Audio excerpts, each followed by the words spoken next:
Bom dia, igreja. Feliz sábado.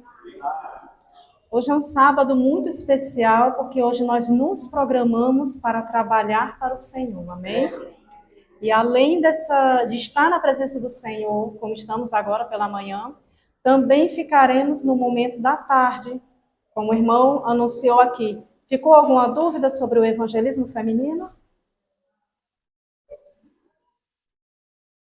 Esse nome evangelismo feminino só significa que vai ser ministrado mais por mulheres.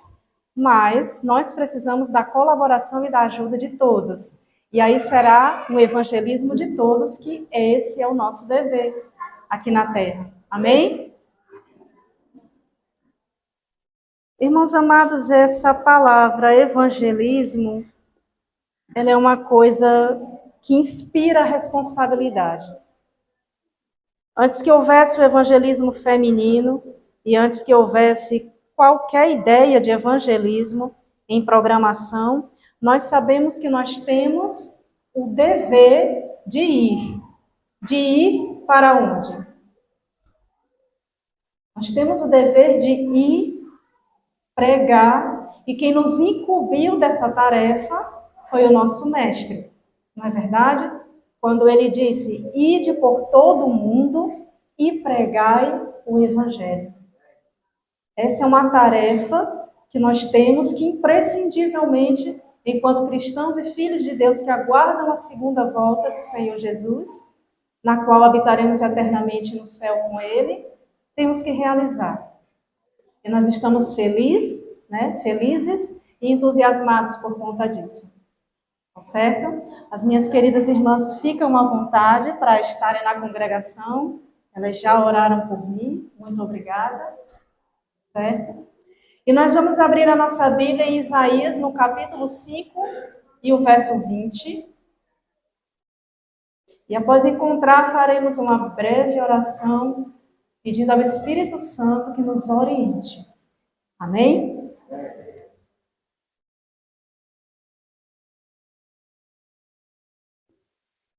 Isaías capítulo 5 e o verso 20. 2 Coríntios, no capítulo 6. A mensagem de hoje vai nos orientar a dois pontos importantes.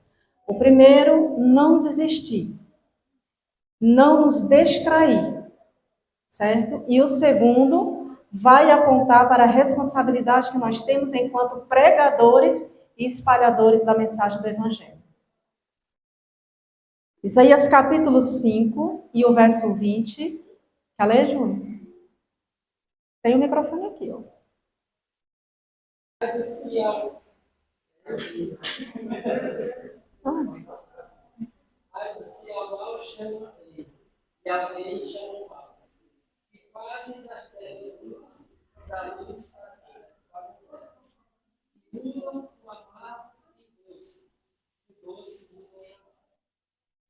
Vamos pedir orientação ao Santo Espírito do Senhor.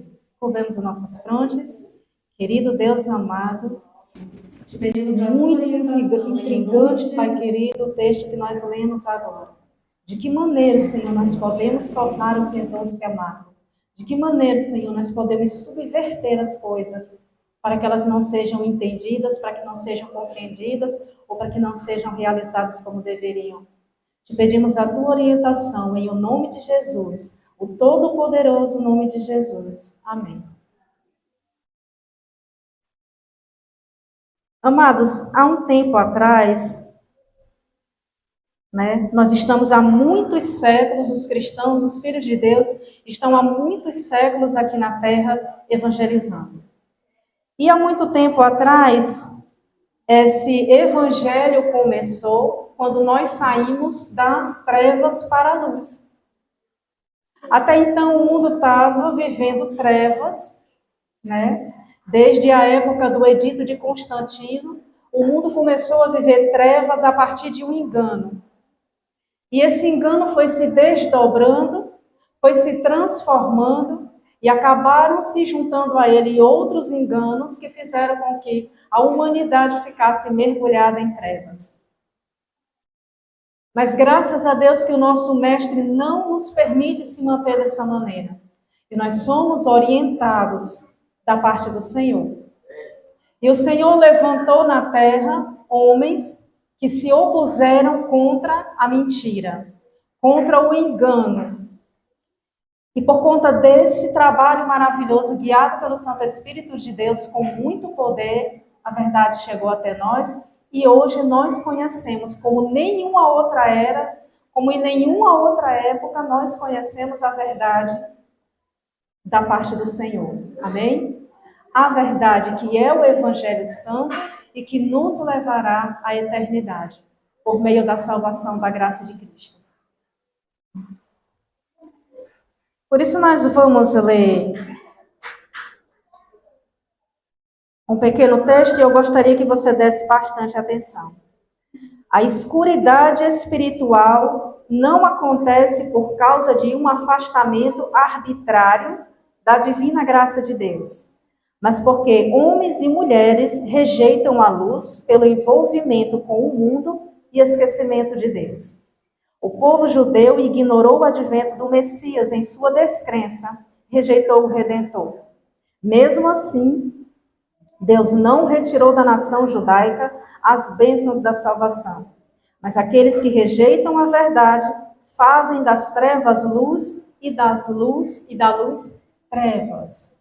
Olha aqui de que maneira nós podemos subverter a verdade, tornando o que é luz em trevas. Rejeitando a luz da salvação, rejeitando a luz da verdade. Vamos avançar. Depois de rejeitar o evangelho, os judeus deram continuidade aos antigos ritos, mesmo admitindo que a presença de Deus não estava mais no meio deles. Apego às tradições. A profecia de Daniel apontava inegavelmente para o tempo da vinda do Messias e predisse com clareza sua morte. Por isso, os judeus passaram a desencorajar aquele que tentasse calcular o tempo. Nos séculos desde então, o povo de Israel tem permanecido em cegueira e rebelião, indiferente à graciosa oferta de salvação divina, negligenciando as bênçãos do Evangelho. Essa experiência nos dá uma solene e temível advertência de como é perigoso rejeitar a luz do céu. Todos aqueles que silenciam a convicção do dever, porque ela interfere em seus desejos, acabam por perder a capacidade de diferenciar entre a verdade e o erro. Nós temos uma convicção, né? Todos nós que estamos aqui temos, sobre a verdade. Mas se por algum motivo nós nos desviarmos dessa convicção, nós vamos acabar trazendo sobre nós as sombras do erro. Não porque houve arbitrário castigo divino, de maneira nenhuma. O que Deus mais deseja é estar conosco finalmente na eternidade. Os judeus foram um povo escolhido, uma nação que exaltou o orgulho desse privilégio acima da importância de se manter como povo escolhido. Aos poucos e muito gradativamente, mas consistentemente, o povo foi se afastando da verdade. E com o passar do tempo, a verdade já não era mais algo que palpitasse no coração daquela nação. Porque o apego às tradições, o apego a ritos e também a falta de simplicidade, de humildade, de acreditar que todos faziam parte do corpo de Cristo, fez com que aquela nação, aos poucos, fosse se afastando ao ponto de chegar a Jesus e não ser reconhecida pelo seu povo. Que miséria espiritual! Esqueceram de buscar compreender os motivos do contato divino com o ser humano, as razões dos rituais e em que direção isso verdadeiramente apontava. Para isso, nós precisamos nos manter numa posição. Nós temos uma posição enquanto cristãos a zelar. Mas Satanás luta também.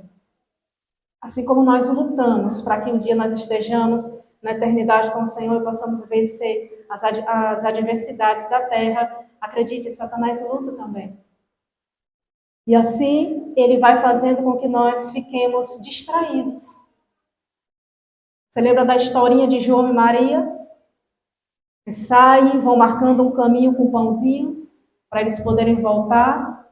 Eles tinham uma tarefa a fazer, conta-se uma história secular que isso aconteceu com 2 crianças, é um conto infantil, mas que no meio dessa floresta eles encontraram uma casinha de doces, uma casinha de chocolate, que até ao bater nessa porta, era chocolate puro. Eles entraram e começaram a comer, e ficaram distraídos da tarefa que deviam fazer e ficaram completamente presos. Isso é basicamente, uma analogia perfeita, aliás, do que está acontecendo hoje na Terra. As distrações seculares podem fazer com que nós esqueçamos o verdadeiro propósito a que fomos chamados. E nós precisamos vigiar, porque nunca houve uma era em que isso está tão consistente, tão apegado, como é a era que nós estamos vivendo agora.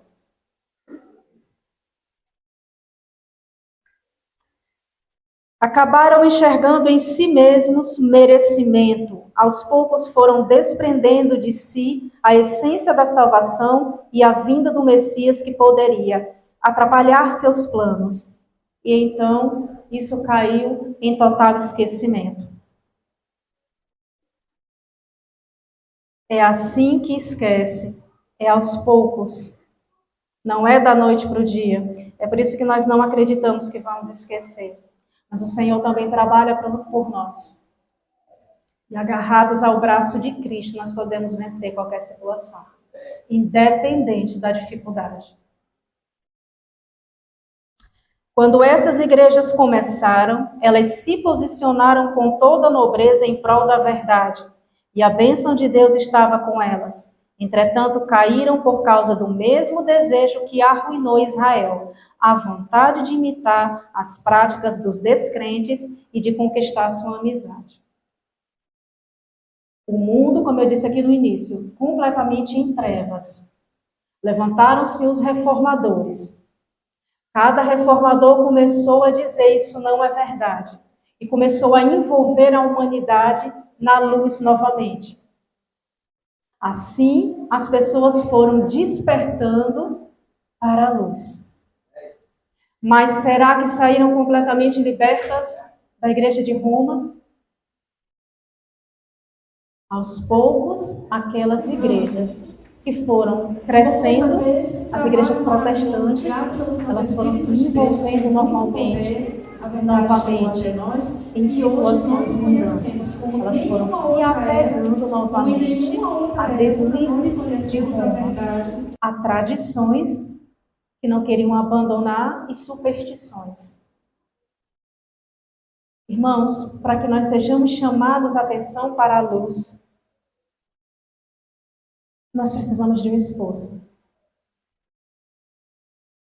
E esse esforço não pode ser feito sem a presença divina, sem o contato espiritual, sem a comunhão com o céu.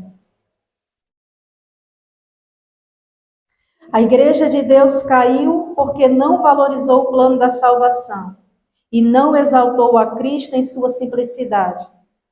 Antes, perverteu a fidelidade ao seu Deus em troca da conexão estranha com os reis deste mundo.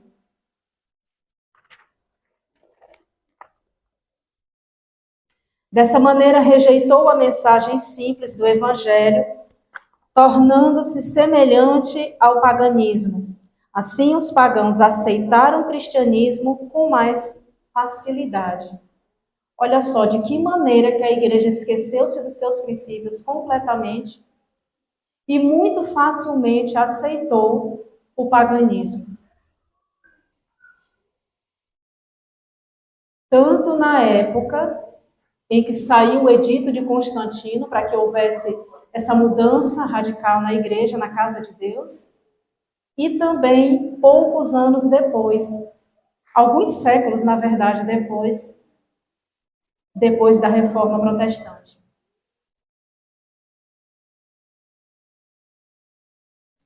Até que muitos séculos depois, nós ouvimos falar dos pioneiros reformadores. Essa foi a queda espiritual do povo de Israel, foi a aceitação, foi a condescendência com o paganismo, até que então se levantaram os reformadores. Mas assim como em todas as eras, houve um alto e um baixo, um declive espiritual, um desejo estranho de se fundir com as trevas. Você lembra da história da Diná? Quem lembra? Quem conhece a Diná na Bíblia? Quem era a Diná? Pode dizer. Eu... Exatamente. Diná era uma filha de Jacó. Da viagem que eles fizeram até chegar em Siquém, né, das terras de Labão até chegar em Siquém, eles pararam e armaram um acampamento. E como eles estavam em torno das terras de Canaã, a filha de Jacó sentiu o desejo de ver como era o comportamento daquelas moças. O que elas vestiam, suas tradições, como se pintavam, o que elas faziam, que deuses adoravam. E eu pergunto para você, irmãos amados, o que tem a ver a luz com as trevas? Essa história, para quem conhece, ela não acabou bem. Ela não acabou bem. Diná acabou sofrendo um crime, uma violência dentro da cidade dos Siquemitas, e após isso teve que casar forçadamente com o filho do rei, unindo uma nação santa com uma nação ímpia. Será que os descendentes dessa nação iam ser santos? Iam ser consagrados? Já que nem no acampamento de Jacó, devido ao misto de gentes, nem o acampamento de Jacó deixou de ter deuses estranhos? Mas esse casamento aconteceu e depois dele uma violência ainda maior. 2 irmãos de Diná entraram na cidade e mataram todos os homens no 3º dia da circuncisão. E todos esses homens foram mortos a fio de espadas, e não só ele, mas também alguns dos animais. E o restante do povo foi trazido para o acampamento de Israel. Não acaba bem. É água e óleo, são 2 coisas que não se fundem. Não podemos misturar a luz com as trevas. Isso vai atrapalhar a minha espiritualidade e vai me atrapalhar como alguém que deseja levar o Evangelho de Cristo.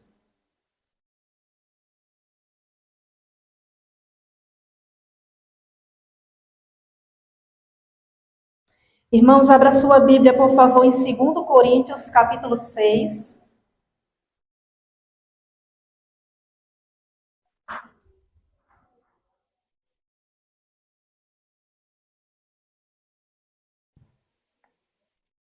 Segundo Coríntios, no capítulo 6.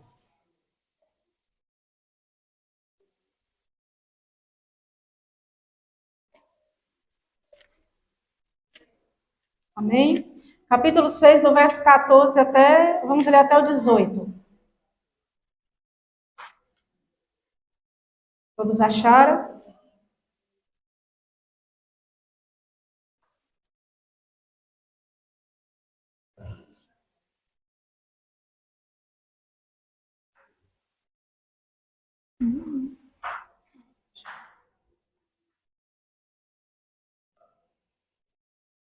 Amém? Diz assim: não vos prendais a um jugo desigual com os infiéis, porque que sociedade tem a justiça com a injustiça? E que comunhão tem a luz com as trevas? E que concórdia há entre Cristo e Belial? Ou que parte tem o fiel com o infiel? E que consenso tem o templo de Deus com os ídolos? Porque vós sois o templo de Deus vivente. Como Deus disse, neles habitarei, e entre eles andarei. Eu serei o seu Deus, e eles serão meu povo. Pelo que saí do meio deles e apartai-vos, diz o Senhor, e não toqueis nada imundo, e eu vos receberei. E eu serei para vós pai, e vós sereis para mim filhos e filhas, diz o Senhor Todo-Poderoso. Irmãos amados, no primeiro verso do capítulo 7 ainda diz que nós estaremos impuros. Mas por quê? É fácil nós cairmos em condescendência com o pecado após se nos unirmos com ele. O nosso dever, o nosso trabalho é evangelizar, mas nós não estamos seguros estendendo a mão e fazendo elos, criando elos com o pecado, com o erro.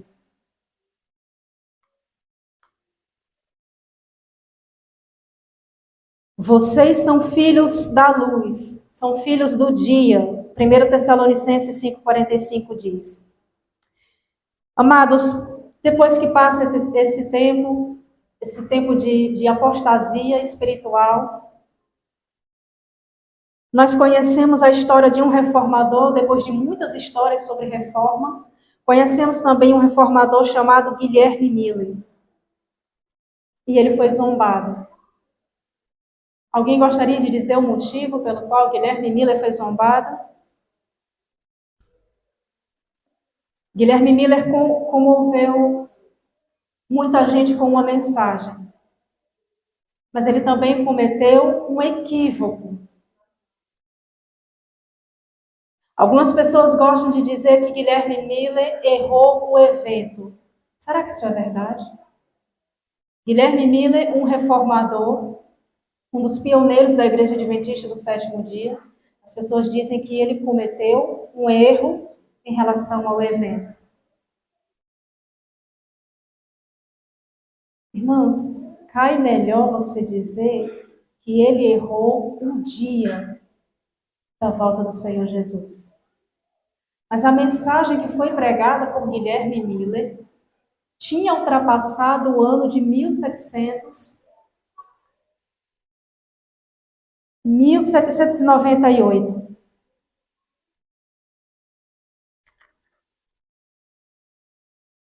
1798 tinha ultrapassado.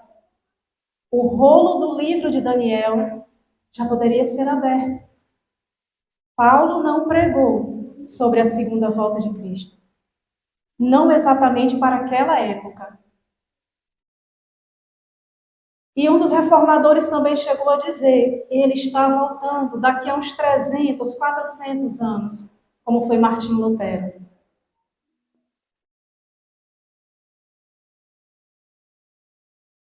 Mas Guilherme Miller foi zombado após o desapontamento em 1844. E até aquele ponto, os antecessores da fé foram os reformadores. Uns deles, John Wycliffe, John Wesley, Jerônimo, Martinho Lutero e outros mais.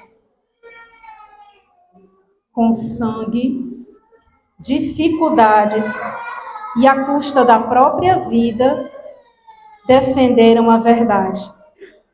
Por ocasião do desapontamento, o mundo não era mais leigo. O mundo não era mais. As mentiras e os enganos da Igreja de Roma já haviam caído por terra.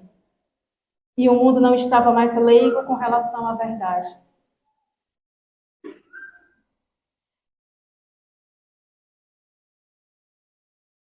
Em pelo menos um pedaço,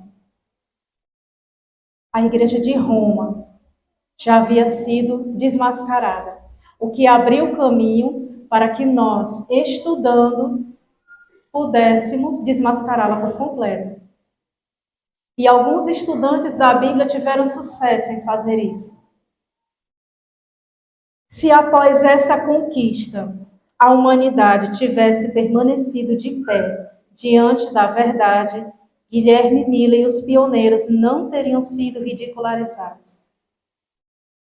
Porque apesar de Cristo não ter voltado naquele dia em que os pioneiros acreditavam ser certeza Jesus Cristo voltar, eles estavam pregando a mensagem correta. Jesus Cristo está voltando. E nós precisamos evangelizar. Nós precisamos levar essa mensagem. Ainda que aquele dia eles não tenham visto Cristo descer como eles pensaram que seria, mas eles estavam pregando a mensagem que hoje nós desejamos e sabemos que é nossa obrigação pregar. E se as pessoas naquele tempo tivessem apercebidas disso, ele não tinha sido ridicularizado. Da maneira como os pioneiros foram, por nações, por pessoas ímpias que zombavam. O que verdadeiramente havia no coração daquelas pessoas para que estendessem zombarias daquela forma aos pioneiros? O que de fato havia? Deus que sonda todos os corações conhece os nossos corações. Não conhece? Deus sabe o que nós pensamos antes que nós possamos pensar.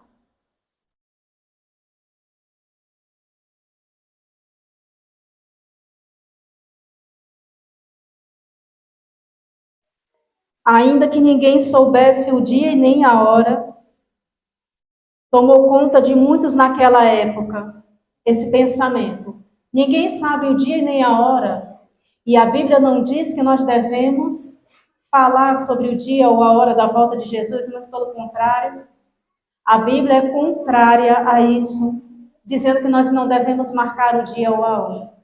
E alguns chegaram a concordar com ele e disseram: não acho errado que você pregue essa mensagem, mas eu acho errado você dizer que vem agora. Mas o Deus que conhece os corações sabia que aquelas pessoas não estavam falando a Guilherme Miller por conta de que achavam errado marcar um dia ou uma hora. Apenas eles não queriam que Jesus voltasse. Eles estavam vivendo suas vidas aqui na terra de uma maneira que julgavam equilibradas demais para que Cristo voltasse e os atrapalhasse no curso da sua vida. Então, por conta disso, eles tentaram derrubar a mensagem de Guilherme Miller. Isso é complicado. Isso é complicado, irmãos, porque segundo o espírito de profecia, Satanás zombou de Cristo e disse a ele: aqueles a quem você diz que te ama e que são teus, não querem que você volte. Olha só. Irmãos amados, hoje nós estamos aqui para fazer diferente do que aquela nação fez, do que aquelas pessoas fizeram. Nós estamos aqui para pregar o evangelho do segundo advento de Cristo. E não somente pregar o evangelho, mas ajudar no que for preciso a conduzir os nossos irmãos à eternidade.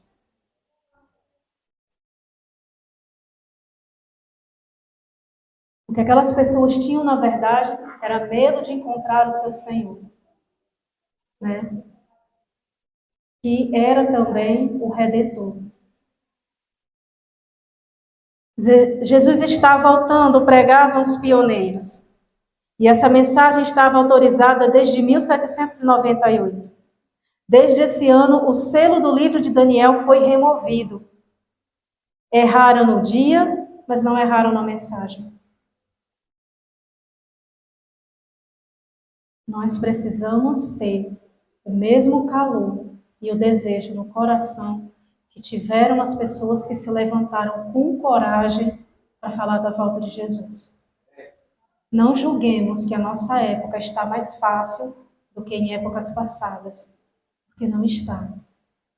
Mas a certeza que nós temos hoje é que o Senhor voltará e que nós precisamos falar disso às pessoas que amamos e às pessoas que ainda não sabem. O mundo está mergulhado num total desespero e nós não podemos nem medir o índice da violência. Não podemos medir o índice da crueldade. A mensagem de paz e do Evangelho, ela vai trazer ao mundo uma esperança, que é a esperança que eu e você temos agora, e é por isso que nós estamos bem, estamos aqui, estamos felizes e estamos na casa do Senhor. Outras pessoas estão almejando por isso também. Irmãos, para encerrar essa mensagem, ela traz a necessidade de buscar conhecer e praticar a palavra de Deus. Hoje é dia de pregá-la, enquanto nós podemos. E eu ainda vou pedir a você que abra a Bíblia em Amós, capítulo 8, por favor.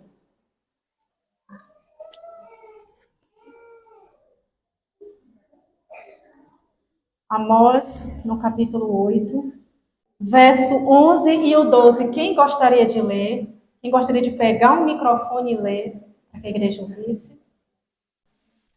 Eis que vem dias, diz o Senhor Deus, em que enviarei todos sobre a terra, não de mão, nem de queijo, de água, mas de ouvir as palavras do Senhor.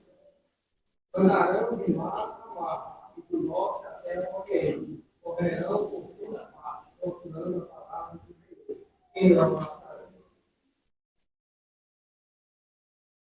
Esses dias estão chegando. Nós não teremos essa palavra para todo sempre. E teremos quando nós a arquivarmos aqui e aqui. E aí nós a teremos.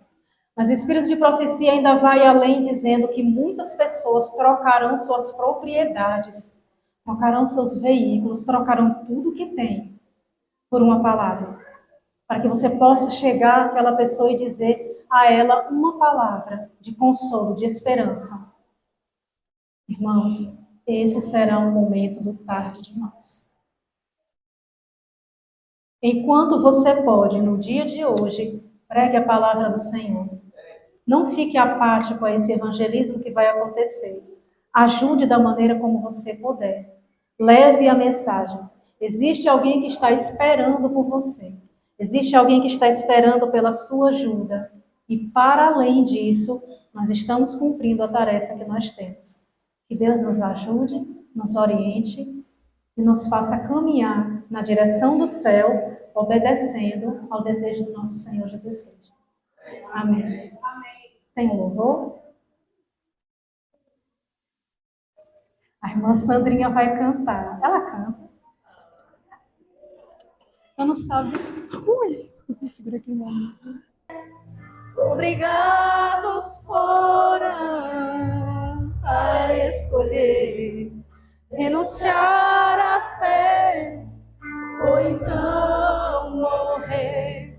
E um a um foram se entregar, pois o seu Senhor não podiam negar. E no frio gelado desse lugar, posso quase ouvir sua voz a ecoar. Eu fui chamado por Jesus e me entreguei de coração. Levarei também a minha cruz. Eu fui chamado por Jesus.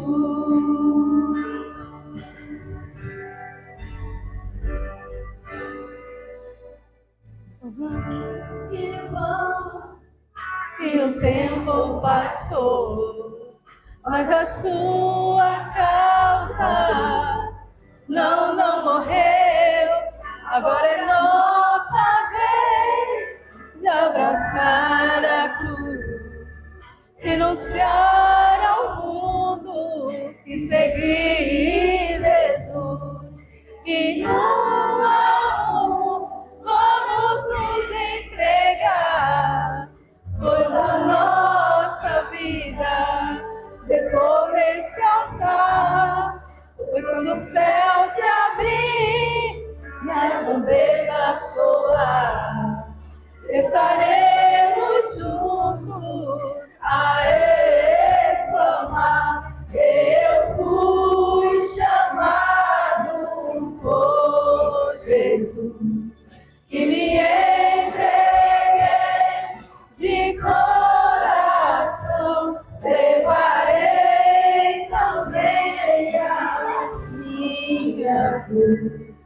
Eu fui chamado por Jesus. Jesus, que ouviu meu clamor e no meu lugar suportou minha dor. Levarei também a minha cruz. Eu fui chamado por Jesus.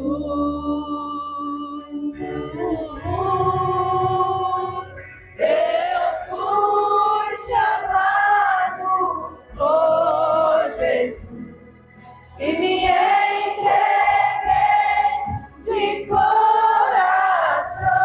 Levarei também a minha luz.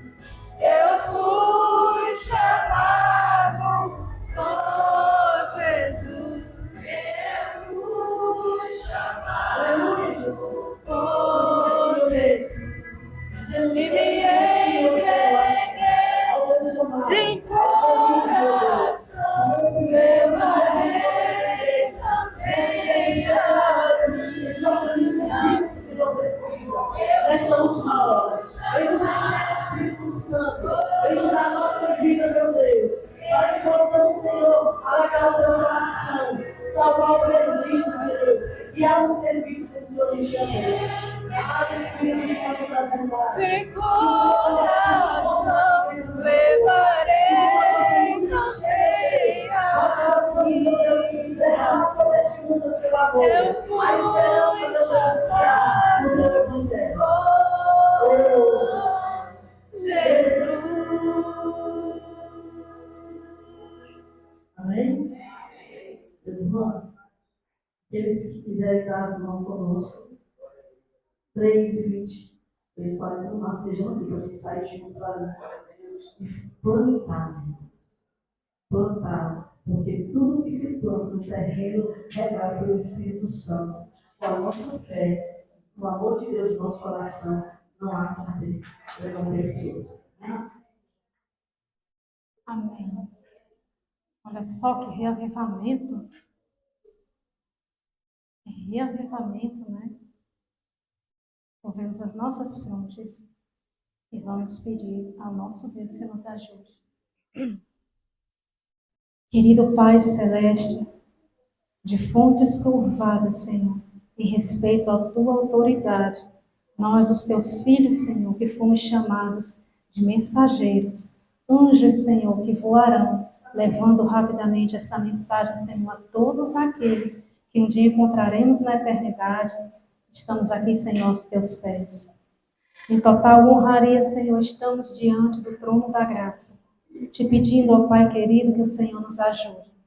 Pois essas tarefas, Senhor, são completamente espirituais, Senhor. E a nossa tarefa é ir, mas nós não sabemos, Senhor, muitas vezes como fazer, como se dirigir, o que fazer. Pedimos orientação do Teu Santo Espírito, Senhor. Em todas as situações, jamais nos abandona o Teu Santo Espírito. E nós te pedimos, meu Deus, que o Senhor nos oriente, para que façamos, Senhor, esse papel com desejo no coração. Pedindo, Senhor, sempre ao Senhor, me ajuda a alcançar mais um.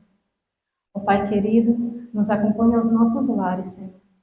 E nos traz de volta, Pai querido, no horário certo, para que nós possamos estender, Senhor, a honraria de pregar a Tua palavra, Senhor.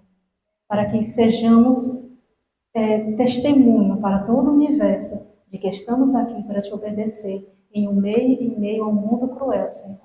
E assim validarmos a Tua lei, Senhor, de que ela existe e que há condições, sim, de nós conseguirmos cumprir a lei do Senhor. Muito obrigada por toda a bênção. Muito obrigada por ter nos trazido até aqui. Te pedimos, meu Pai querido, os Teus olhos sobre nós. Em nome de Jesus, que todas as coisas sejam. Amém, Senhor.